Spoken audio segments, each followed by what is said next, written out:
Dans l'histoire précédente, plongés dans un labyrinthe d'algues imposantes, Lily et Loulou furent guidés par les lumières intermittentes de poissons écureuils qui récompensaient leurs bons choix et les plongeaient dans l'obscurité en cas d'erreur. Une séparation imprévue ajouta à leur angoisse, mais leur esprit d'équipe leur permit de se retrouver et de continuer ensemble. Au cœur de la forêt, ils découvrirent le deuxième cristal, dont l'éclat révéla leur prochaine destination. Forts de cette réussite, ils repartirent avec confiance, prêts à relever les nouveaux défis des profondeurs marines.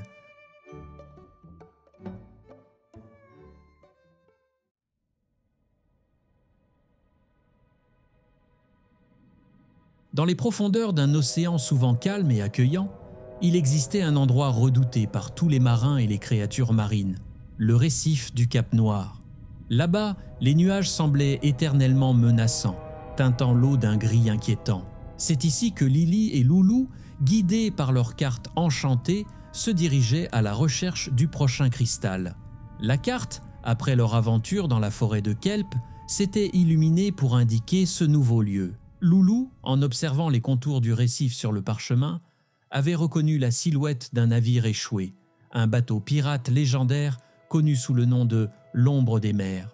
Ce navire, autrefois craint par tous, reposait désormais sur les rochers, pris au piège de ces eaux tumultueuses.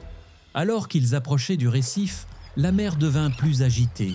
Les vagues se fracassaient contre les rochers et les nuages noirs rendirent l'atmosphère pesante. Lily, habituée au mystère de l'océan, restait calme, mais Loulou ne pouvait s'empêcher de frissonner.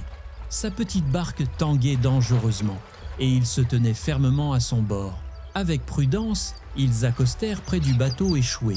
Le navire, imposant malgré son état délabré, semblait garder en lui des secrets enfouis. Ses voiles déchirées flottaient faiblement sous le vent et des cordages pendants donnaient l'impression d'une toile d'araignée géante. Sur le pont principal, une grande cabine se dressait, son bois usé mais toujours robuste.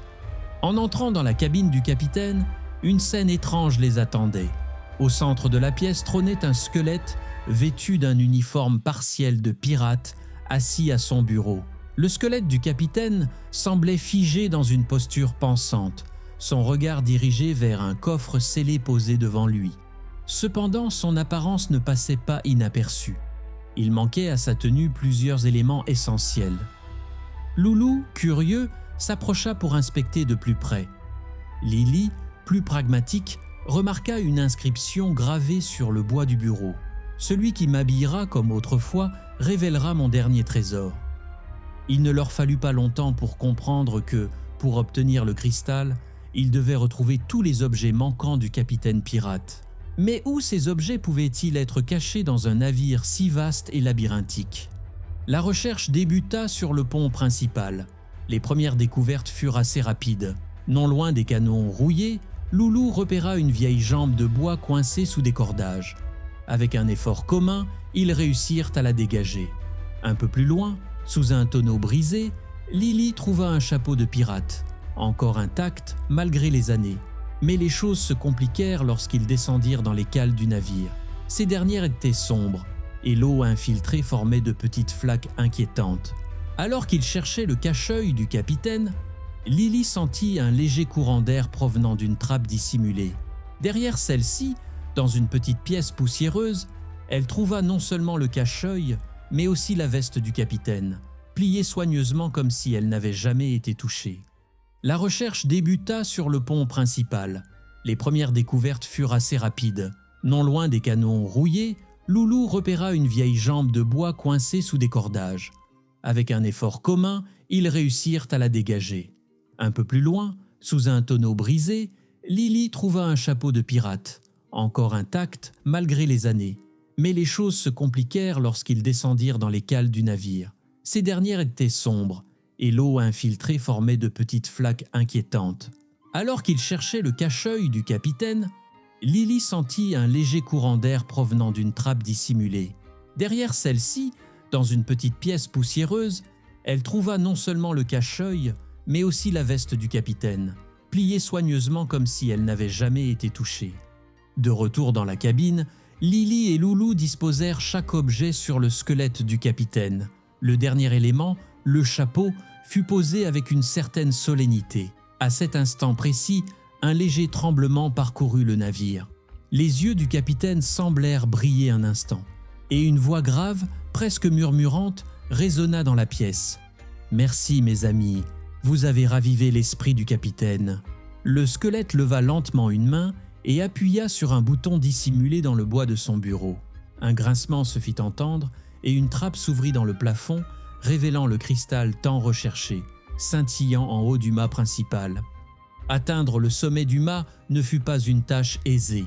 Les cordages étaient glissants et le vent ne cessait de souffler, rendant leur ascension périlleuse. Lily, avec sa nage agile, guida Loulou, qui s'agrippait fermement au cordage. Leur détermination les poussa à aller de l'avant malgré les défis. Arrivés au sommet, ils purent admirer la vue spectaculaire sur l'océan agité. Le cristal, brillant d'une lumière mystérieuse, semblait presque les inviter à le récupérer. Avec précaution, Loulou tendit la main et s'en saisit. Le cristal s'illumina soudainement, projetant un rayon de lumière sur leur carte. Comme dans leur aventure précédente, un nouvel indice se dessina sur le parchemin. Cette fois, il semblait indiquer une zone entourée de récifs coralliens aux teintes éclatantes, une promesse de nouvelles découvertes. Alors qu'ils redescendaient prudemment, une certaine fierté remplissait leur cœur. Non seulement ils avaient surmonté les mystères du navire, mais ils se sentaient également plus proches que jamais de leur objectif, sauver les courants marins et restaurer l'équilibre des océans. Lily et Loulou quittèrent le bateau pirate, laissant derrière eux Tatinon Siour, le capitaine, à nouveau habillé et immobile. Tandis qu'ils s'éloignaient, un dernier rayon de soleil perça à travers les nuages, éclairant brièvement le navire, comme un signe d'adieu. Leur aventure, bien que déjà riche en rebondissements, n'était pas terminée. Une nouvelle destination les attendait, et avec elle, de nouveaux défis. Mais pour l'instant, ils voguaient avec l'espoir et la certitude que, pas à pas, ils se rapprochaient de leur but ultime.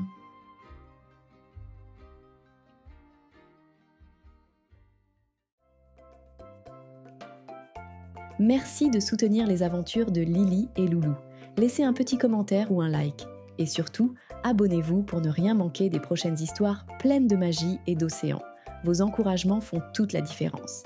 Ce podcast est sponsorisé par monpetitnageur.com, un programme pour que votre enfant devienne autonome dans l'eau, sans matériel et sans maître nageur.